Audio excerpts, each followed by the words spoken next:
नमस्कार। Stock market course for beginners के 8वें lecture में आपका स्वागत है। पिछले लेक्चर में हमने डीमैट अकाउंट के बारे में बात की थी, स्टॉक मार्केट टाइमिंग के बारे में बात की थी और अब हम उससे आगे बढ़ेंगे और इन्वेस्टमेंट के बारे में बात करेंगे।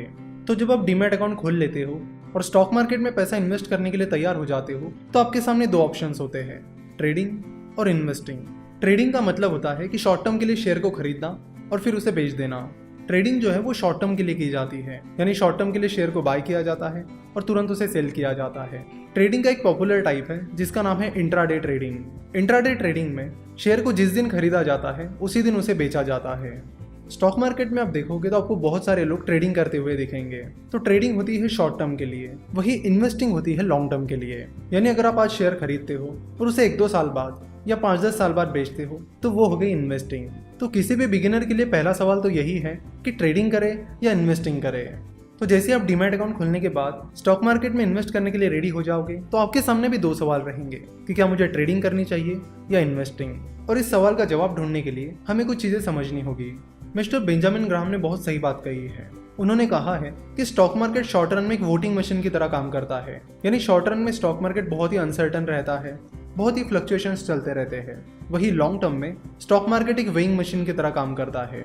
यानी लॉन्ग रन में स्टॉक मार्केट बिजनेस परफॉर्मेंस को फॉलो करता है। यानी अगर कंपनी की बिजनेस परफॉर्मेंस अच्छी हो रही है तो लॉन्ग टर्म में उसकी शेयर प्राइस भी बढ़ जाएगी। वही अगर कंपनी का बिजनेस परफॉर्मेंस लगातार खराब हो रहा है तो कंपनी की शेयर प्राइस लॉन्ग टर्म में नीचे गिर जाएगी।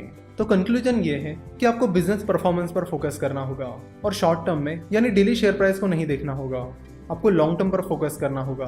अगर कोई बिजनेस अच्छा परफॉर्म कर रहा है तो लॉन्ग टर्म में उसकी शेयर प्राइस बढ़नी ही बढ़नी है। शॉर्ट टर्म में कई सारे फ्लक्चुएशंस चलते हैं, जैसे कि इलेक्शन आता है तो फ्लक्चुएशन होता है, यूएस या किसी कंट्री पर टेररिस्ट अटैक हो जाता है तो स्टॉक मार्केट गिर जाता है। तो ऐसे कई सारे फ्लक्चुएशन शॉर्ट टर्म में चलते रहते हैं जिनका कंपनी की बिजनेस परफॉर्मेंस से कुछ भी लेना देना नहीं होता। तो शॉर्ट टर्म में कई बार आप देखोगे कि बेमतलब की कंपनीज की शेयर प्राइस बढ़ रही है और बेमतलब की गिर रही है, पर लॉन्ग टर्म में ऐसा नहीं होता है। लॉन्ग टर्म में अगर कंपनी अच्छा परफॉर्म कर रही है तो उसकी शेयर प्राइस बढ़ेगी, जरूर बढ़ेगी। इसलिए जाने माने इन्वेस्टर मिस्टर वॉरेन बफेट और जितने भी सक्सेसफुल इन्वेस्टर्स हैं वो बिजनेस परफॉर्मेंस पर फोकस करते हैं। वो फोकस करते हैं उन बिजनेसेस पर जो आगे चलकर बहुत अच्छा परफॉर्म कर सकते हैं और फिर लॉन्ग टर्म में शेयर प्राइस उनकी बिजनेस परफॉर्मेंस को फॉलो करती है। वो कभी भी शेयर प्राइस को फॉलो नहीं करते हैं कि शेयर प्राइस ऊपर जा रही है या नीचे जा रही है। वो कंपनी की बिजनेस परफॉर्मेंस को देखते हैं कि परफॉर्मेंस ऊपर जा रही है या नीचे जा रही है, जिसके लिए आपको उस बिजनेस को समझना और परखना बहुत जरूरी होता है। चलो तो एक एग्जांपल की मदद से इसे और डिटेल में समझते हैं। मान लेते कि जनरल कंसल्टेंसी का रेवेन्यू फिलहाल 1000 करोड़ है। रेवेन्यू को टर्नओवर भी कहा जाता है। तो कंपनी का टर्नओवर है 1000 करोड़ और कंपनी का प्रॉफिट है 10 करोड़। बीच में 2-3 साल निकल जाते हैं और फिर 2-3 साल बाद कंपनी का रेवेन्यू 10,000 करोड़ हो जाता है और कंपनी का प्रॉफिट 120 करोड़ हो जाता है। तो ऑब्वियस सी चीज है कि कंपनी का बिजनेस परफॉर्मेंस अच्छा होने की वजह से कंपनी का वैल्यूएशन भी बढ़ जाएगा और फिर कंपनी का बिजनेस परफॉर्मेंस अच्छा होने की वजह से कंपनी की शेयर प्राइस कंपनी के बिजनेस परफॉर्मेंस को फॉलो करेगी, जिससे जनरल कंसल्टेंसी के इन्वेस्टर्स को फायदा होगा। जाहिर सी बात है कि कंपनी का 10 करोड़ का प्रॉफिट 120 करोड़ होने में कंपनी को टाइम तो लगा है।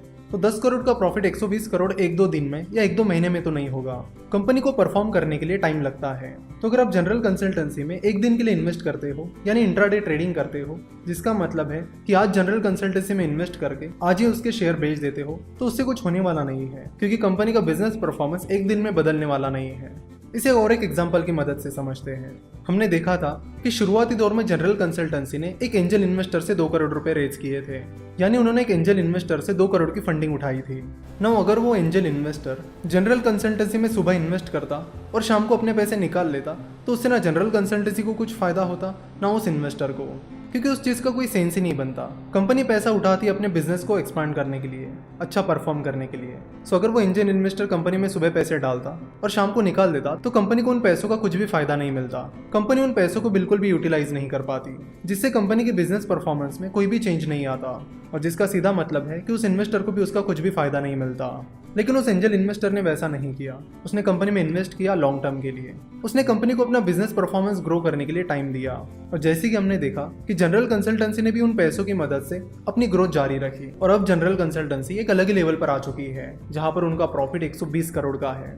तो इस बिजनेस ग्रोथ के चलते उन्होंने जनरल कंसल्टेंसी में की हुई इन्वेस्टमेंट के बदले में बहुत अच्छा प्रॉफिट मिला। उनको जनरल कंसल्टेंसी की ग्रोथ में अभी भी भरोसा है, इसलिए उन्होंने अभी भी अपनी इन्वेस्टमेंट नहीं बेची है। तो सिंपल सी बात है कि अगर आप किसी कंपनी में में सुबह पैसे डालोगे और शाम को निकाल लोगे तो उससे ना आपको कुछ फायदा मिलने वाला है ना उस कंपनी को। उस चीज का कोई सेंस ही नहीं बनता है। खैर एंजल इन्वेस्टर या वेंचर कैपिटल वैसा नहीं करते क्योंकि वो एक इन्वेस्टर होते हैं। पर स्टॉक मार्केट में बहुत सारे स्पेक्यूलेटर्स हैं जो शॉर्ट टर्म के लिए शेयर को खरीदते हैं और शॉर्ट टर्म में ही उसे बेच देते हैं। तो जो शॉर्ट टर्म ट्रेडिंग होती है वो कुछ नहीं बल्कि एक स्पेकुलेशन होता है। ये चीज़ आप अच्छे से समझ लीजिए। और जो इन्वेस्टमेंट होती है वो हमेशा लॉन्ग टर्म होती है क्योंकि कंपनी को परफॉर्म करने के लिए टाइम लगता है। तो अगर आप दुनिया के सारे उन लोगों की लिस्ट निकालोगे जिन्होंने स्टॉक मार्केट से पैसा कमाया है तो वो सारे इन्वेस्टर्स हैं जिन्होंने उन कंपनीज में इन्वेस्ट करके पैसा कमाया है जिनकी ग्रोथ पर उन्हें भरोसा था। उन्होंने शेयर्स को सुबह खरीद कर शाम को बेचकर पैसा नहीं कमाया है। तो फिर चाहे वो दुनिया के 3rd richest person mister Warren Buffett हो, दुनिया के 5th richest person mister Carlos Slim Helu हो या फिर और भी कोई सक्सेसफुल इन्वेस्टर हो, इन सब लोगों ने लॉन्ग टर्म इन्वेस्टमेंट करके पैसा कमाया है। तो एज एन इन्वेस्टर आपका काम है कि आपको ऐसी कंपनीज ढूंढनी है जिनकी बिजनेस परफॉर्मेंस फ्यूचर में अच्छी खासी ग्रो होगी। तो आपका मेन फोकस होना चाहिए कंपनी के बिजनेस पर, कंपनी की शेयर प्राइस पर नहीं। अगले लेक्चर में हम इस टॉपिक को और डिटेल में समझेंगे और कंपाउंडिंग के बारे में भी बात करेंगे। आशा करता हूँ कि आपको आज का ये लेक्चर पसंद आया होगा। स्टॉक मार्केट के बारे में और जानकारी के लिए आप हमारी वेबसाइट www.finnovations.com विजिट कर सकते हो। हमसे जुड़े रहने के लिए आप हमें फेसबुक, ट्विटर और इंस्टाग्राम पर फॉलो कर सकते हो। हमसे जुड़े रहने के लिए आपका बहुत बहुत धन्यवाद।